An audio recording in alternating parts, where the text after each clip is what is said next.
घनसावंगीमध्ये ऊसाच्या संदर्भात कोणी बोलायला तयार नव्हतं, पण युवा शेतकरी संघर्ष समिती तयार झाली, कारखानदाराची बोलती बंद केली.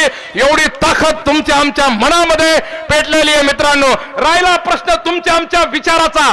लोकशाहीचा सिद्धांत आहे, ज्याची समस्या त्याने सोडावी लागणार आहे.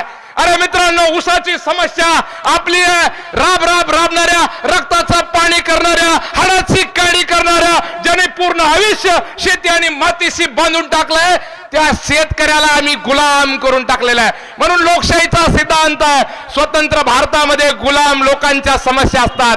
आज शेतकऱ्याच्या समस्या आहे, ना अदानीची समस्या आहे, ना अंबानीची समस्या आहे, ना तिन्ही कारखानदाराची समस्या आहे. समस्या कोणाची आहे? समस्या शेतकरी बापाची आहे, समस्या कॉलेजमध्ये शिकणाऱ्या शेतकऱ्याच्या पोराची आहे. म्हणून मित्रांनो, तुम्ही आम्ही खुणगाट बांधली पाहिजे.